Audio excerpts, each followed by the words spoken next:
Congressman Crenshaw, good to see you. Thanks for joining us. Hey, always good to be with you, Sean. So, look, you're a Navy SEAL, which is code word for total badass. And I was thinking about this in the context of this Minnesota shooting.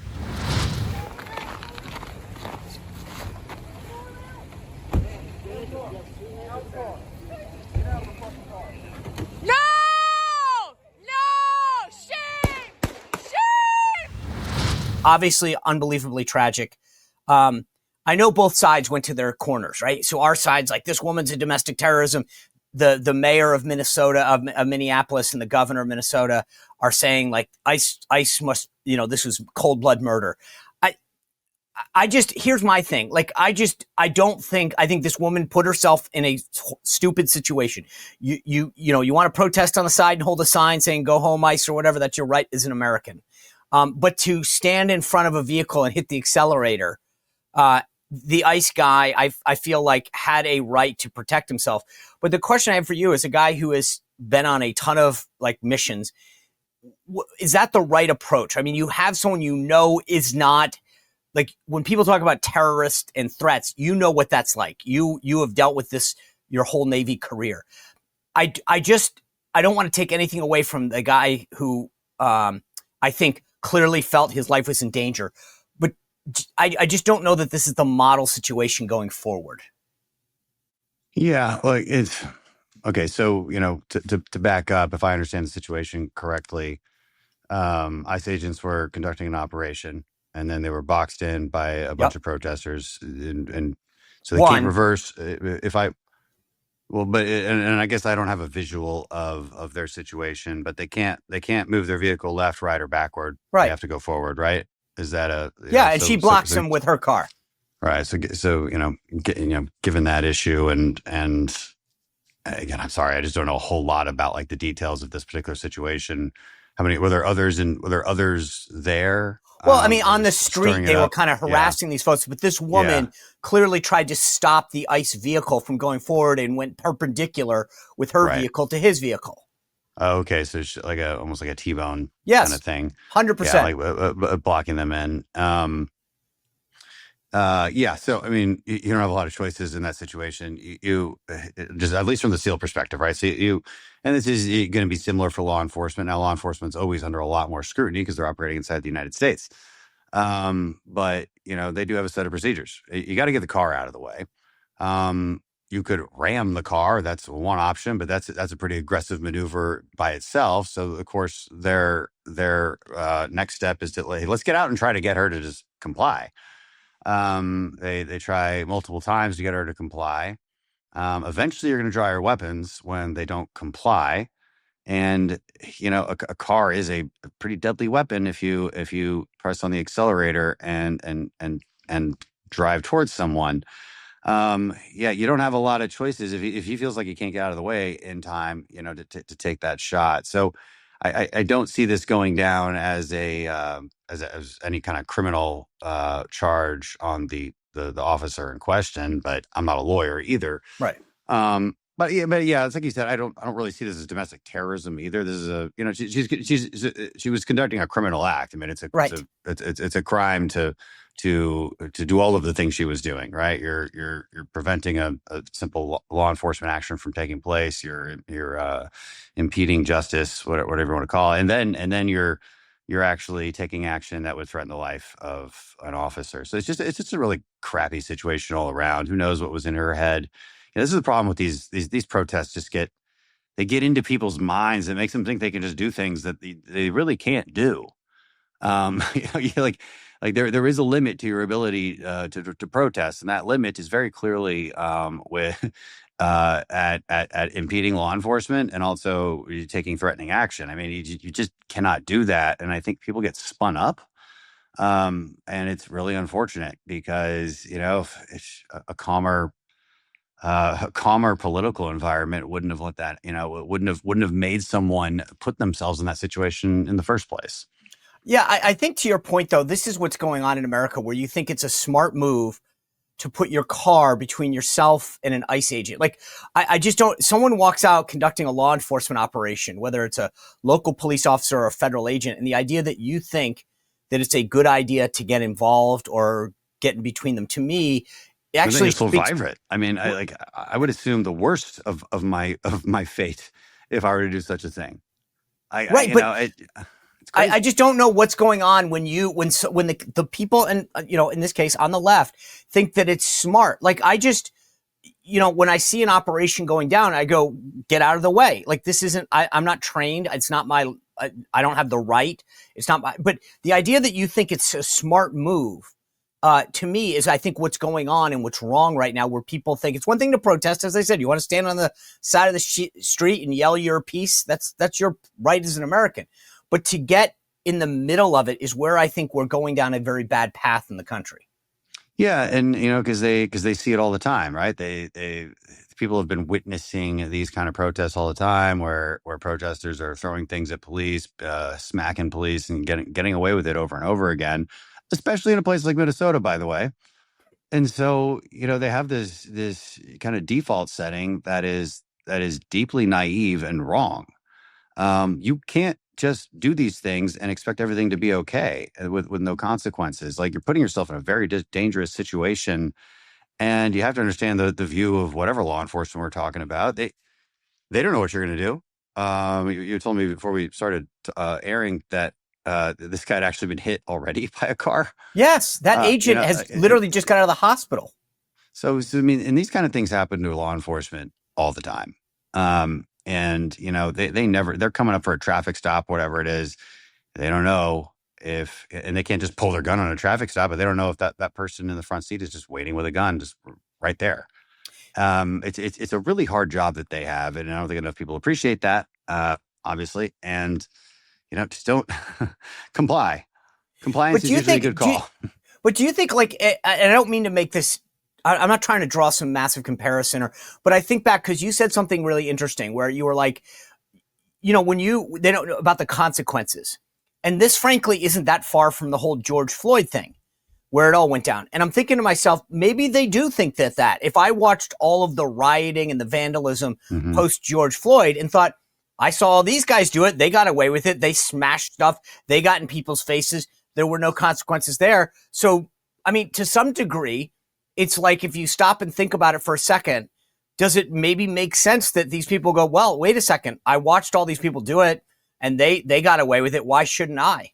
Yeah, man. Yeah, that's exactly the problem I was pointing out. Is when you normalize this kind of behavior, people do start to think that they can engage in it and survive it, or not be arrested. And this is just an unfortunate case, and Yeah. in a lot of ways, it didn't because now this guy this officer has to live with this.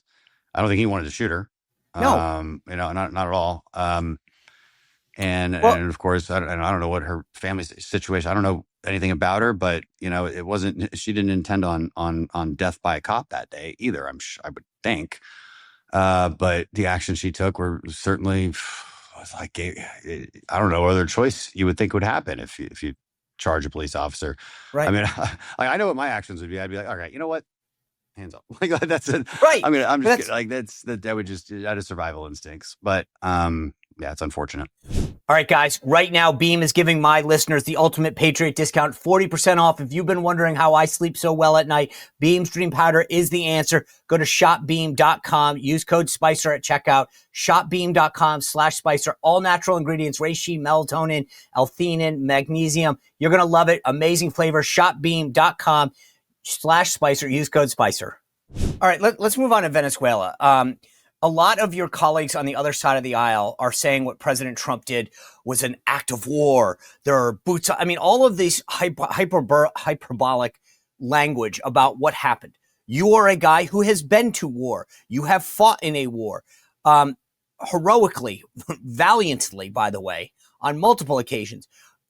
From somebody with your perspective who understands what war is like, what it looks like, and what a military operation in a real war is, what do you say to the folks on the left who say President Trump's taking us into war because of what he did extracting Maduro? Yeah, and it's just a technically incorrect, word to use, of course, because a war is indeed a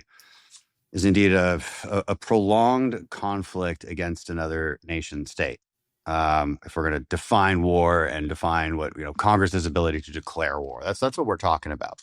Now, there's a war on terror, and that requires AUMFs, and that requires congressional approval. And, we've been doing that for 25 years, right? Non-nation state actors. But the president has long had the authority to defend the United States interests and when he believes there's imminent threats involved, or it's in the interest of the defense of the United States. But that's not even what we're talking about here.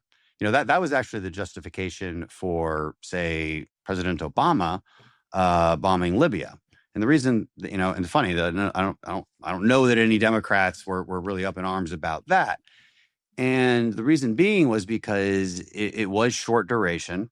It was not, we didn't have boots on the ground. It was not this prolonged conflict. And you could agree or disagree with it. Obviously, it didn't turn out that great. So it may be a bad policy decision, but the legality of it was pretty certain. We're not even talking about that here, because what we're actually talking about in this case is not even a military operation. We're talking about a DOJ operation that is supported by the military. And now, to some, that might seem like this newfound loophole. It really is not. I've been on ops where we actually operated under DEA authority, just because in Afghanistan it was a DEA target, but the DEA can't just be going out on ops in Afghanistan. As they need the help of a SEAL platoon. Title 10, meaning like the DOD or DOW, might support intelligence agencies operations, operate under those authorities. So this happens fairly often. Noriega was extracted under the very similar circumstances to this. So in this case, you've got really two key points here. One is you're not going after the head of a state.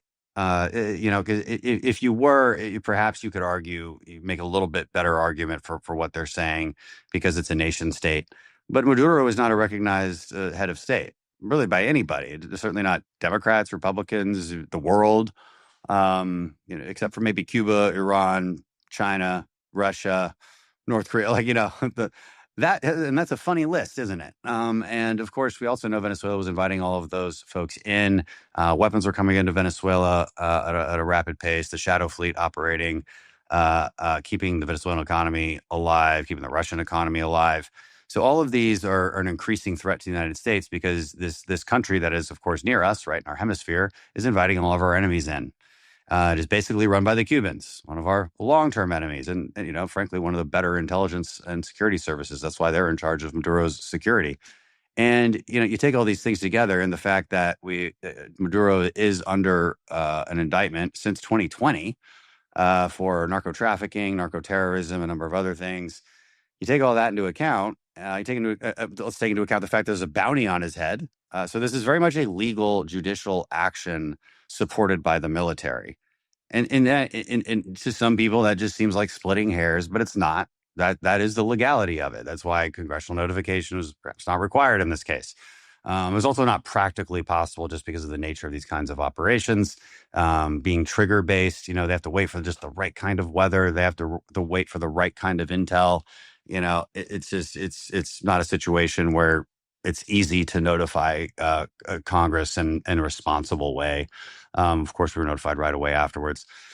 And I think we've gotten pretty good debriefs on what's happened and why.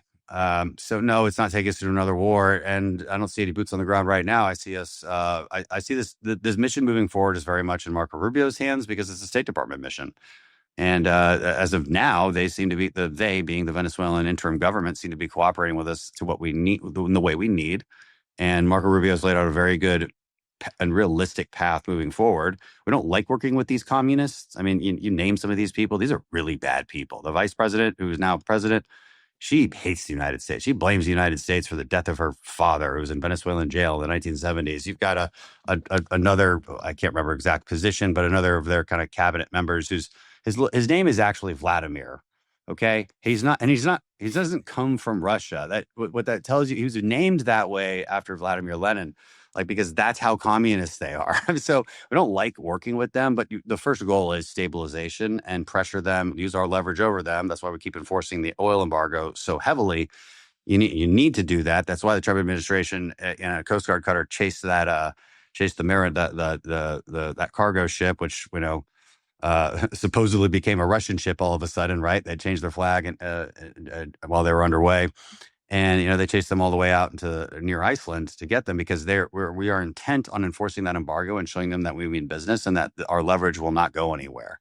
And with that in place, you can push this in the right direction and push them into what is ultimately the ultimate goal, which is free and fair elections.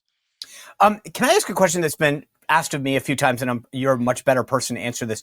When we went into Venezuela, there was a Delta force that went in. Normally, people are used to hearing a SEAL team went in. What's the difference in terms of when you use a Delta force versus a SEAL platoon? It might just come down to availability, and like it just like you really, go on Yelp. Yeah, kind of. There's not a because obviously SEALs did the Osama bin Laden raid, and you call this very similar to that in the sense that you're going into somebody else's territory to capture a single person, in that case, kill. That's really up to the Joint Chiefs and JSOC. JSOC will decide which unit makes more sense for that particular operation. It kind of just gets assigned. There's not a bunch of standards in place. SEALs right now are very much focused on the maritime. So, a lot of these vessels, for instance, and SEALs are going to be on standby for that kind of thing, more maritime operations, because that's such a heavy mission at the moment. And so it would make sense that maybe they would push this off to Delta. I mean, Delta has done a number of pretty famous ops, like al-Baghdadi, for instance. There was another one. So it's one or the other oftentimes. But do you guys ever, when you're in the teams like you were, are you guys ever like, hey, we're ready, or is it just like always everybody wants to do everything? Yeah. Right? I mean, I mean, there's always a massive sense of jealousy when someone else gets to do the big mish, as we would call it. You've got an unbelievable perspective on Venezuela right now. You grew up in or you spent some critical years, your childhood in South America, so you get their perspective. You represent an area in Houston, which I imagine has got to have some interest in at least what's happening from the oil perspective, and obviously doing multiple missions with the SEALs. When you look at what's happening in Venezuela right now, like just walk me through each of those kind of perspectives. Like you have most people, Marco Rubio was saying the other day, are clowns when it comes to foreign policy. They've spent all this time talking about the Middle East. You in particular have a ton of local knowledge of what is the thinking and the mentality in South America vis-a-vis the United States, or what was going on there. Again, from representing the Houston area, you get the oil piece of this, you get the military piece. Like, as you look at this, what pops out at you? Yeah, it is funny. So, I mean, I'll give you a little tidbit, a little anecdote. So I spent my high school in Bogota, Colombia, from 1998 to 2002. Hugo Chavez, who is the father of socialism, basically in modern Venezuela, was elected in 1998. And, obviously Venezuela didn't fall apart right away. It took about a decade to really start seeing some pretty bad stuff happen. But, I was actually on a school trip to Caracas in 2001. And I remember that's when I was actually watching on TV when we decided to retaliate and invade Afghanistan. So talking about a war. The irony there being I was in Caracas when I witnessed that as a high school kid in 2001. And so I've been to Caracas a number of times. My family moved to Caracas. My dad's a petroleum engineer, I'm an oil and gas family, and we moved around the world a lot. The only place in the U.S. I've ever lived growing up was Houston. So they actually moved to Caracas right after I left to college. And so, yeah, I've been there a number of times. We've gone on vacation on Margarita Island and Guayra Beach. I didn't even know this. I asked my dad. He said, apparently my grandparents honeymooned in Venezuela in 1955. Like, this was a wonderful country for so long, fourth largest GDP in the world. And then just absolutely destroyed by socialism, like just like North Korea, just like so many other examples. And so and then you talk about Houston, and obviously there's oil interests that I don't even need to say more about that. We lived there because of U.S. oil interests, and I think U.S. oil companies will be very happy to be back, and we should be happy about that too. And the Venezuelan people should definitely be happy about it because the oil infrastructure there has never been maintained. They've never been able to produce the output that they'd want to. That's why, unfortunately, the Chinese are in there in the hundreds of thousands because they were there to try and take advantage of the oil infrastructure. And so, of course, one of our main goals is we guys have leverage over the new government, or not new government, but over the government now, is getting the Russians, Chinese, Cubans out, and Iranians as well. So that's number one. It's also worth noting in Venezuela, or in Houston area, we might have one of the, if not the largest, definitely one of the largest Venezuelan populations in the country. I've never met a Venezuelan that isn't more hardcore anti-socialism than these folks. And, they're cheering this. I have yet to hear from actual Venezuelans that have either fled or even have some history there that are against this move. It's just leftists that just don't like anything Trump does. Even the irony being, of course, that they've always said, if we're going to deal with immigration, it's not about the border, it's about root causes. Well, Maduro is a root cause. You couldn't define a root cause more clearly than this one guy. And, and like, again, like even Biden had increased the bounty for his arrest. So like, what are you complaining about? And it's just, and if we weren't going to do it, like, how was it going to get done? We were just going to let the country keep decaying. And, unfortunately, that's always the excuse I've had to give Venezuelans over and over. They're like, how can we help Venezuelans? I'm like, the only way we help is if we literally go in and do something. And, the political appetite for that, it just is, I don't see it, even though I would be supportive of it. And here we go. And Trump did it. Bold and decisive. Don't you think that's the problem, though? I get a kick out of this. I read this earlier, but like, all of these politicians, to your point, if you're a Venezuelan, you're like, you guys put a bounty on the guy's head. You talk about endlessly the need for regime change. Trump goes in and does it, and then they go, I can't believe he did it. And it's like, what do you mean? You can't believe that he did what you said he should do? Yeah, exactly. And he did it in a really surgical way. I'm very impressed. I wouldn't have even had this idea, honestly. Like, it's first of all, the operation was really impressive. When you're looking at an operation like this, you've got a guy like Maduro he doesn't really. It's unclear whether he really believed we would do it. I don't think he did. I think he thinks we're probably bluffing. No, nevertheless, he's not exactly sleeping in the same place every night. He's moving around, and because it just doesn't matter of his own security, and he might be afraid of a number of things, so internal threats, all sorts of reasons. These kind of people, it is weird, right? Like, drug kingpins move around a lot, yeah, and he is. I mean, he's literally a drug kingpin, and that's been the evidence has shown that for years. So it's a difficult operation for a lot of reasons, and it's. I'm not even sure I can imagine an operation like this where it is used so many different aspects of American military and intelligence might, along with law enforcement. I mean, like, there was an FBI agent on the ground who read him his Miranda rights, and then our forces protecting Maduro as they take him to the exfil because they're still under fire. And that's America. Like, you're not letting Maduro get killed because we're taking him to face due process in court, and that's exactly what he'll get. So this is, again, it's not an act of war. It's a judicial warrant. Just happens to be it's just a really big SWAT team, like the best SWAT. Like, it's the best way to think about it. I mean, the amount of like air assets and naval assets and planning that went into it's very impressive. And those guys are real heroes because they were going into quite the fight. Well, if you enjoyed this content, make sure to like this video, subscribe, and click the notification bell to get more.